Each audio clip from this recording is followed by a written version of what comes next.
des représentations un peu théâtrales, mais qui étaient faites pour faire venir beaucoup de public, alors que la culture traditionnelle n'a pas nécessairement cet objet. Ce qu'on sait maintenant, ce qui se vend dans l'art, ce n'est pas l'œuvre, c'est une signature. Donc nous, ce qu'on essaie de faire, c'est de créer des concours où on va pouvoir justement rencontrer des auteurs qui sont des auteurs pointus et reconnus, et puis des auteurs qui sont moins connus, mais qui évidemment peuvent inspirer à l'être et qui produisent déjà de très belles œuvres. Donc on a des concours internationaux. Alors les concours internationaux, c'est par exemple celui que l'on monte avec la mairie de Baracaldo en ce moment même, un concours qui traite des réseaux sociaux. Donc on utilise la culture comme objet et surtout la propre nouvelle technologie, qui ne sont pas une nouvelle technologie, comme éléments de réflexion, qui vont produire des illustrations, et ces illustrations vont être présentées et diffusées ensuite grâce à ce concours dans différentes expositions qui seront soit en ligne, soit sur papier. Et puis donc la presse qui sera en papier et qui sera aussi une presse en ligne. Alors, des concours de Maxime, on a terminé le concours Illustra Maxima seconde session cette année, séance cette année, avec l'appui du ministère de l'Éducation, de la Culture et des Sports de l'Espagne, puisque nous, on est installés en Espagne.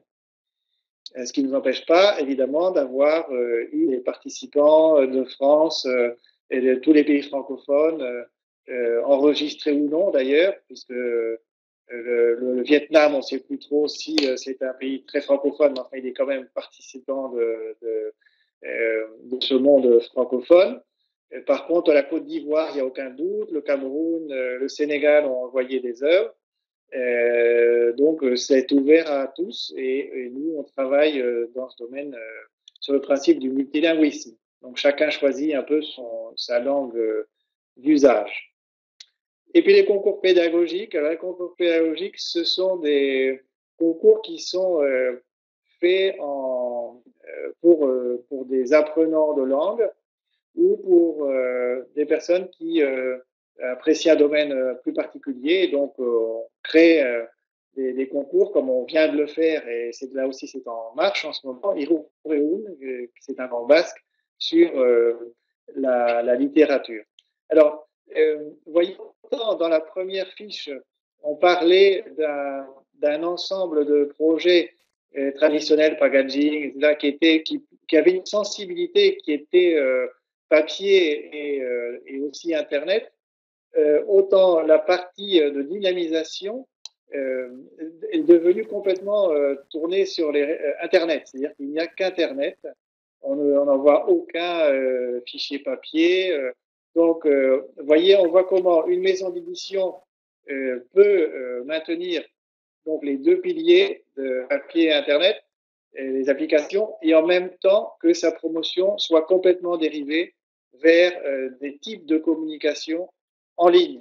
Donc, c'est un premier élément de réponse, c'est-à-dire sur l'impact digital sur le monde éditorial traditionnel. C'est que la grande bataille, ce n'est pas savoir tellement si le livre est en papier ou est un livre numérique, mais c'est surtout de savoir et de voir comment l'investissement et le travail de promotion des livres est passé de fiches techniques à un investissement sur des réseaux sociaux, et pas simplement sur les réseaux sociaux. C'est que pour faire connaître ces produits, tous ces concours internationaux de Maxime pédagogique sont des éléments clés et très importants pour une maison d'édition, mais qui peuvent l'être aussi pour d'autres types d'entreprises qui apprécient ce terme de culture plus général. Alors, en descendant, donc nous, on a aussi créé pour certains types de publics des quiz, des sortes de triviales, des jeux de loi. Donc, imaginons un jeu de loi, une entreprise veut vendre des yaourts, eh bien, on peut faire un jeu de loi en ligne sur la culture du yaourt, ou on peut faire un jeu de loi en ligne sur la culture du sport ou sur la culture végétale. Donc, en fait, il y a plein de choses à faire. Et donc, nous, on a en particulier créé un quiz sur la culture de la Cantabrie, donc de tout ce qui est la côte nord espagnole. Et les applications, ça c'est plus connu évidemment, ce sont des exercices d'évaluation, de réponses justes ou fausses, et on en a fait cette année 2 en particulier. Donc là, ben, ce sont des différents articles qui reviennent. Le premier en haut à gauche, c'est un courrier, donc un article qui parle d'une entreprise basque qui crée la première bande dessinée numérique en espagnol pour le iPhone. Donc ça, c'était notre œuvre en 1980. Enfin, il y a juste 6 ans, pardon. Donc, bon, ça a été repris par la presse et les médias. Le fait d'avoir la bande dessinée comme un levier didactique, ça c'est un article qui était paru dans El País pour voir comment, à partir des images et illustrations, on peut créer des activités intéressantes. Alors,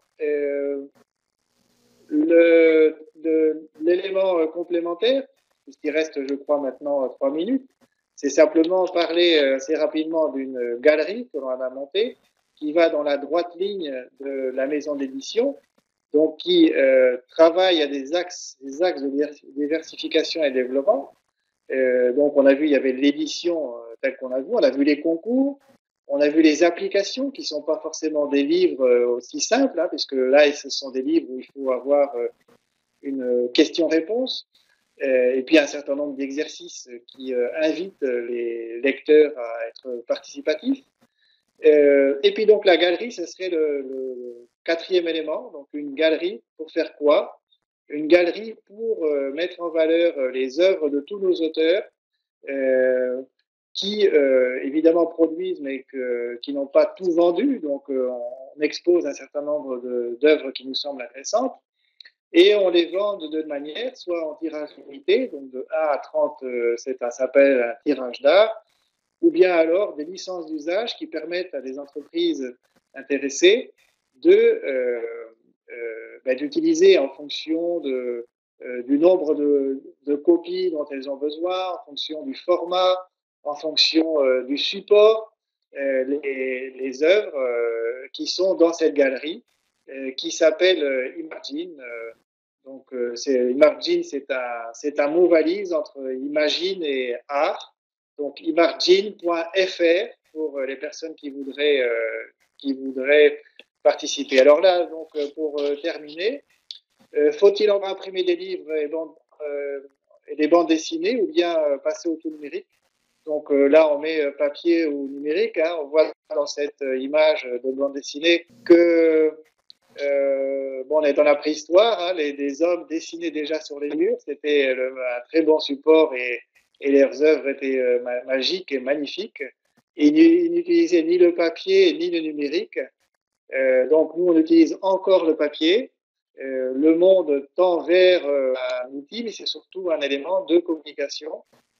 Et donc sur cela, j'arrêterai donc ma conférence et puis ma conférence, le petit dialogue qu'on a eu hein, entre nous. Et puis, s'il y a des questions, je veux bien y répondre. Voilà. Je vous remercie et je vous dis donc à bientôt.